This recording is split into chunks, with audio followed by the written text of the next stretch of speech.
A very, very timely conversation happening here tonight, folks. Thanks so much for staying tuned, because the Prof is in the house. Professor P.L.O. Lumumber, when he shows up, you know we're waxing lyrical all evening long. Prof, earlier on in our first part, we're talking about Monday's march.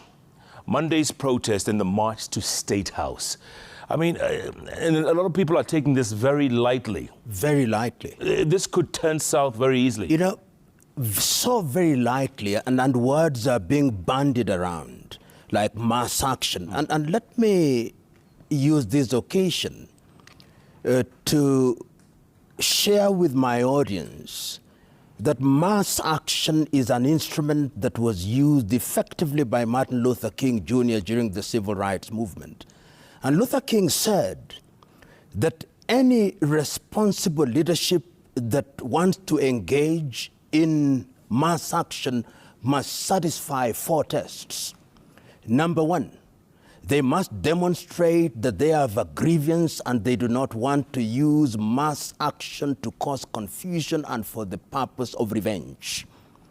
Number 2, that they must demonstrate that they have exhausted all methods of engaging government, including negotiations and petitions. Number 3, that having found all those methods and doors to be closed, that they intend to ensure that they do not cause injustice to others. And number 4, they must demonstrate that they have a clear program of salvaging the society without causing injustice to others. Let us put the so-called mass action against the Kingian test, and it fails on all 4. And what we are being told is going to be an insurrection, because it has been declared at different rallies that the intention is to remove the government of President William Ruto as established. It has been said that that government is illegitimate and that what is going to happen on Monday the 20th is a date with destiny. In other words, that 1 million supporters of Azimio will move into State House and remove President William Ruto and install Raila Amolo Odinga as the President of the Republic of Kenya. If that is not a recipe for chaos and bloodbath, tell me what the recipe is. Yeah. And I see people taking it very lightly. Yeah.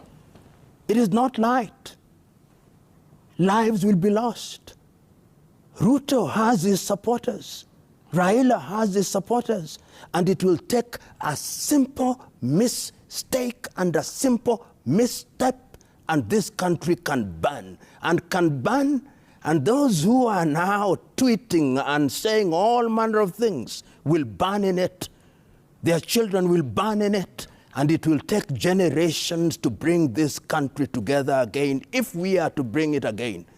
Responsible leadership now has a duty, a patriotic duty, to step back and say, what is bigger, the country or my interest? The country or my desire to be president? The country of the institution? This is what we are asking. We are simply saying, you may not have liked the Supreme Court decision, but we accepted that we must have a system of determination of grievances which has finality to it. If we allow everybody, like Honorable Raila Amolo Odinga said, standing on a podium and saying, I declare the 20th of March to be a public holiday. Suppose all of us were to do that. Would that not be anarchy?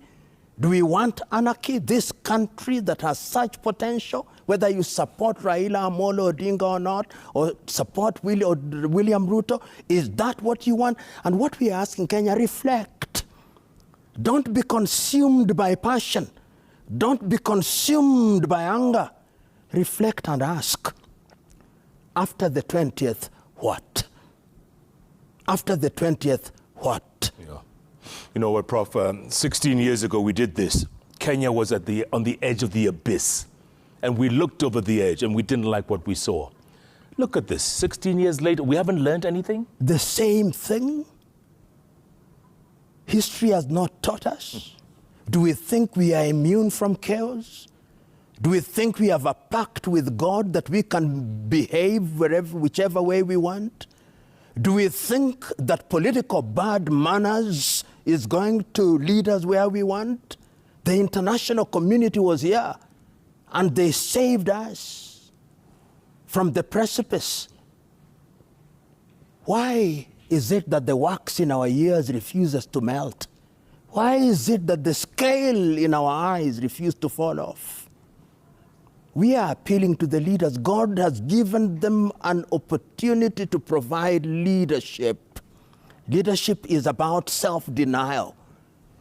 This time round, if we make a mistake, and have seen what happened in Kisumu today, those who think they have control should ask a person called Frankenstein. Sometimes you create a monster over which you have no control. Reflect and ask, do we want to destroy this country?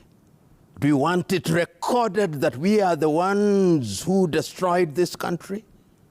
We are simply asking, not for a handshake, we are simply asking responsible leadership. One of my greatest disappointments in this country, when there is a crisis and I hear Raila Amolo Odinga saying cost of living is high, I agree with him totally. I hear him saying that certain appointments could have been made better. I agree with him completely. But will marching on State House on the 20th solve those things? If he became the president on the 20th, would the prices of commodities suddenly go down? Would the appointments suddenly change? Would Kenya become El Dorado, the land of gold? Will he have a magic wand that he'll wave and lo and behold, Kenya's GDP increases? No. Has Parliament, and Azimio has parliamentarians, not a single parliamentarian has come and said, we want an emergency discussion on the state of this economy. We have 47 governors. Not one of them, they are meeting in Migori today as I speak. Not one of them has said there is a crisis in our country. Not a single women's representative. Not a single MCA. Why did we elect them? Why have we chosen the forum of political rallies? If you listen to some of the things that are being said in those political rallies, how people are being insulted, even sanitization of our language has disappeared. What kind of a country do we want to build? What role models are we? We are saying, please, let us come together as a people and say mistakes may have been made, but together we can resolve them. This is what patriotism is all about. Patriotism is not about singing the national anthem or reciting mottos and all. It's about sacrificing for the country, sacrificing personal interest for this generation and generations yet to be born. Absolutely. Prof, if you're just joining us now, Professor PLO wrote to the president and the former prime minister, wrote a 5-page letter, if we can have it up again.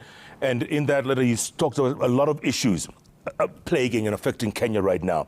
Let me ask you real quick as we get the letter up. It's been 7 months since we went to the polls. 7 months. Why has it taken so long for this administration to settle into place? You know, those who know say that for any administration to settle in place, it takes 18 months. Forget about the mythical 100 days. You deal with appointments. Under the new Kenyan constitution, when you want to appoint anybody, you have to have an appointment panel. Once you've done that, you go to parliament. It is a long process. Kenya's appointment of public officials is one of the longest and the most expensive in the world. You are operating in an environment where the micro and macroeconomic fundamentals are unfavorable. And one does not have to be an economist to know that it is going to take this economy at least 3 years before we can begin to see the dividends. And that is holding all factors constant, assuming that we are behaving. As I speak to you now, 46% of our revenue is consumed by salaries. What is left?